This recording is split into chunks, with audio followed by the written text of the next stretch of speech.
Kwa majina anaitwa Emmanuel Kudasi, atuelezee machache historia ya maisha yake.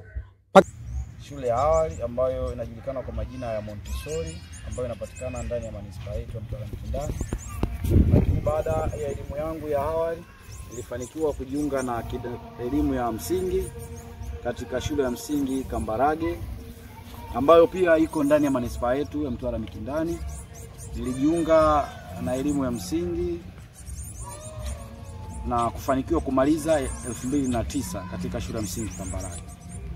Lakini baada ya kuhitimu elimu ya msingi nilibahatika kujiunga na elimu ya sekondari. Nilijiunga na kidato cha kwanza katika shule ya sekondari ya Rahaleo ambayo iko ndani ya manispaa yetu ya Mtwara Mikindani. Na mwaka 2013 nilifanikiwa kumaliza. Lakini baada ya elimu yangu ya sekondari nilifanikiwa kujiunga na elimu ya chuo cha ufundi VETA ambayo Baba Boni, toka upo mdogo labda ulikuwa na ndoto ya kuja kuwa nani? Of course nilikuwa na malengo yangu, nilikuwa nafikiria siku moja niwe fundi umeme. Hiyo ndio ilikuwa plani yangu kubwa sana wakati niko mtoto. Lakini pasipo na bahati malengo yangu sasa sikuyatimiza, nikajiunga na fani ya ufundi bomba. Toka umejiunga na chama cha Viwawa Shangani West ni muda gani sasa? Of course tangu nimejiunga na utume huu wa Viwawa katika parokia hii ya Watakatifu Petro na Paulo Shangani West na takriban miaka 5 hivi ndani ya chama chetu. Na muda wa miaka 5. Lakini toka umejiunga na chama cha Viwawa Shangani West ni muda gani sasa? Of course tangu nimejiunga na utume huu wa Viwawa katika parokia hii ya Watakatifu Petro na Paulo Shangani West na takriban miaka 5 hivi. Nimshukuru Mwenyezi Mungu ndani ya uongozi huu wa miaka 5 chini ya mwenyekiti Bwana Cosmas Shayo. Kuna mambo mengi sana ambayo sisi tuliyaplani katika uongozi huu. Yapo mambo mengi na tunatambua vijana hasa sisi ambao tuko na umri chini ya miaka 30 kushuka chini. Yapo mambo mengi ambayo yanatufanya tusiwe karibu na kanisa. Lakini sisi tunamshukuru Mungu, tumeweza kuwakutanisha vijana wetu, lakini pia kuendelea na yale ambayo sisi kwa miaka hii 5 tunayakusudia kuyafanyia kazi, tunayaendeleza pia. Lengo kubwa ilikuwa ni kuunganisha Viwawa ndani ya miaka hii 5. Tumebahatika kuwa na kiongozi shupavu, mwenyekiti ambaye kwa namna moja ama nyingine anaweza kuendana na kasi ya utume huu wa Viwawa. Of course yapo mambo mengi ambayo tumefanikiwa ambayo yanahusu imani zaidi, lakini pia kujikita zaidi katika shughuli za kiuchumi. Lakini sambamba na kujikita na shughuli za kiuchumi, basi kuhakikisha vijana wetu sasa tunawaonyesha zile fursa ambazo sisi kama vijana tunapaswa kuwa nazo. Natumaini katika uongozi huu wa Daktari Rais wetu mpendwa Daktari Samia Suluhu Hassan, yapo mambo mengi na zipo kazi nyingi ambazo amelenga zaidi kwa vijana kupata fursa ya kuhakikisha tunaajiriwa, lakini pia tunaweza kujiajiri wenyewe.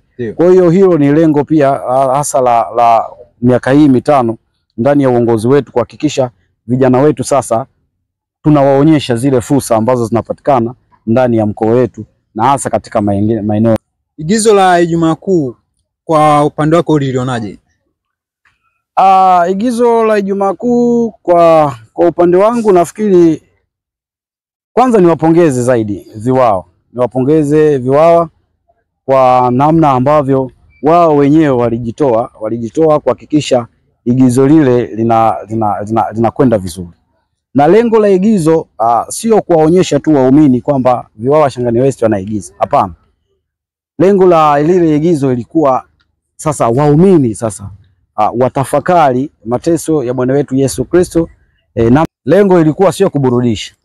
Ndio. Lengo ilikuwa kuwaweka tayari waumini kutafakari yale mateso ya Bwana wetu Yesu Kristo, hasa katika kipindi kile ambacho tulikuwa ndani ya mfungo. Ni mshukuru sana mwenyekiti wangu Cosmas Shayo akiongozwa na katibu wangu mkuu ambaye anajulikana kwa majina Michael Kisumuni. Nafikiri wao walifanya kazi kubwa sana kuhakikisha agizo lile linasimama, lakini pia waumini sasa wanapata ule ujumbe wa kile ambacho sisi tulikuwa tunakikusudia. Hilo lilikuwa lengo letu kubwa sana katika agizo hili. Tukirudi nyuma labda kidogo, maigizo ya nyuma yaliyopita na mwaka huu, unadhani kuna utofauti gani? Utofauti upo, ni mkubwa sana. Navozungumzia utofauti hasa kwa mwaka huu, tumeona character wale ambao tulikuwa nao katika igizo letu sio wale ambao tulishirikiana nao katika igizo lile lililopita. Igizo lililopita tulikuwa na vijana ambao tulikuwa na rika tofauti. Wakubwa kidogo, lakini pia tulikuwa na umri wa chini. Lakini tuliunganika zaidi na utoto mtakatifu. Ikiwa na maana ya kipapa. Kwa mwaka jana tuliungana nao. Lengo ilikuwa sasa na wao kuwakuza. Kwa mwaka jana tulishirikiana na utoto wa mtakatifu ikiwa na maana ya kipapa. Lengo hasa lilikuwa ni kuwakuza wale vijana kiimani zaidi. Natambua sisi baada ya sisi kumaliza uongozi wetu ndani ya miaka hii 5, wao sasa watakuja watalisi. Kwa hiyo tunawaandaa vipi? Tukasema basi waunganishe sasa kwenye igizo hili ili waone sasa taswira mzima ya igizo la Ijumaa Kuu jinsi linavyokuwa. Kwa hiyo mara baada ya kuwaonyesha ile taswira kwa mwaka huu, tukasema sasa wao waone sasa sisi tunavyo practice ili sasa mwakani tutavoachia gurudumu wao walifanye liwe bora zaidi ya sisi tulivyolifanya. Hilo ndio lilikuwa lengo kubwa. Lakini kwa mwaka jana nimshukuru Mwenyezi Mungu, tulikuwa tufahamu, lakini ile siku ya Ijumaa Kuu tulifanikiwa kuigiza lile igizo. Misa takatifu ambayo ilikuwa inaongozwa na Mhashamu askofu wetu wa Jimbo Katoliki la Mtwara, Mhashamu Titus Mdoe.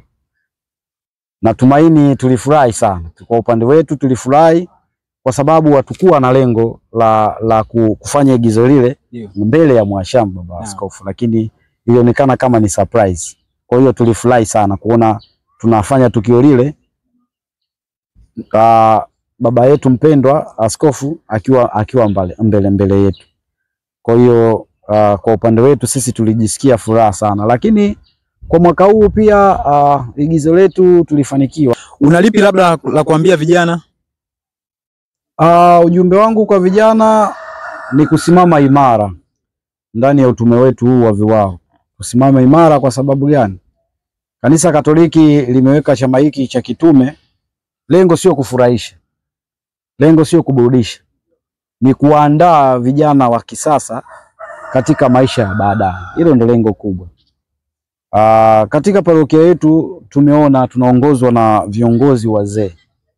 Kwa hiyo ndani ya utume wetu sisi huu wa VIWAO ni kuhakikisha tunaandaa viongozi ambao baadaye watakwenda kuliongoza kanisa letu.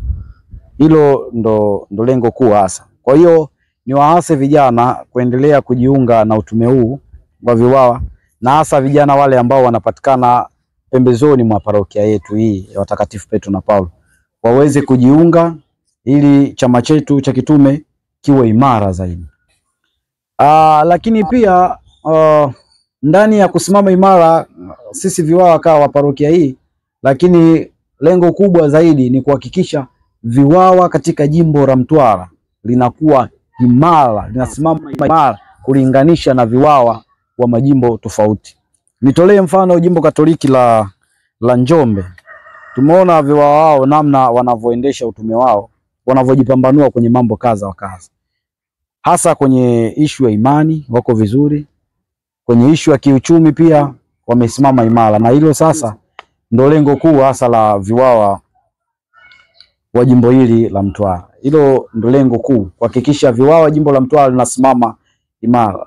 Na katika kufanikisha hilo, kwa mwaka huu wa mwaka 2025 lenye kauli mbiu ya VIWAO parokia yetu, lipo tumaini. Lipo tumaini kwa sababu lipo tumaini katika nyanja mbalimbali hasa katika ishu ya kiimani. Lipo Tumaini tunatambua kuna wengine ambao hawajui nini maana ya viwawa. Kumbe lipo tumaini ya wao kuwaleta ndani ya chama chetu na kuwa imara zaidi. Ndio. Lakini pia liko tumaini katika shughuli za kiuchumi. Tunatambua wapo vijana wenzetu wamekata tamaa. Wapo ambao wamesoma madigrii lakini hawajui, wanahangaika na maisha, kuona namna gani katika maisha haya wanaweza kujipambanua, lakini pia wanaweza kusaidia familia zao katika shughuli mzima ya kupata kazi. Kumbe lipo tumaini Mwenyezi Mungu ya wao kuwashushia neema na baraka na kupata kazi. Kwa hiyo kauli hii mbiu ya lipo tumaini ambayo sisi kama Viwawa Shangani West tumeiweka sasa iwe chachu katika jimbo letu, kwamba lipo tumaini kwa vitu vyote ambao sisi tunavifanya kuona tutafanikiwa. Kwa sababu gani? Kwa mwaka 2025 yapo mambo mawili ambayo ndani ya jimbo tunapaswa kuyatekeleza. Jambo la kwanza ni ushiriki wa kongamano la Viwawa, kongamano la Viwawa taifa ambalo kwa mwaka huu litakwenda kufanyika katika jimbo Katoliki la Mbeya.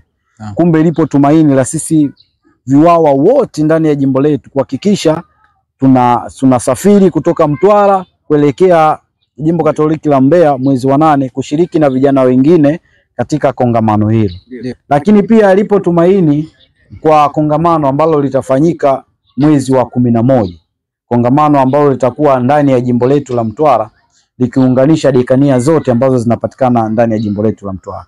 Kuhakikisha kila kijana anakuwa mstari wa mbele kuhamasisha vijana wengine ili tuwe wengi zaidi katika makongamano haya yote mawili. Hilo ndo lengo letu kuu hasa katika mwaka huu wa 20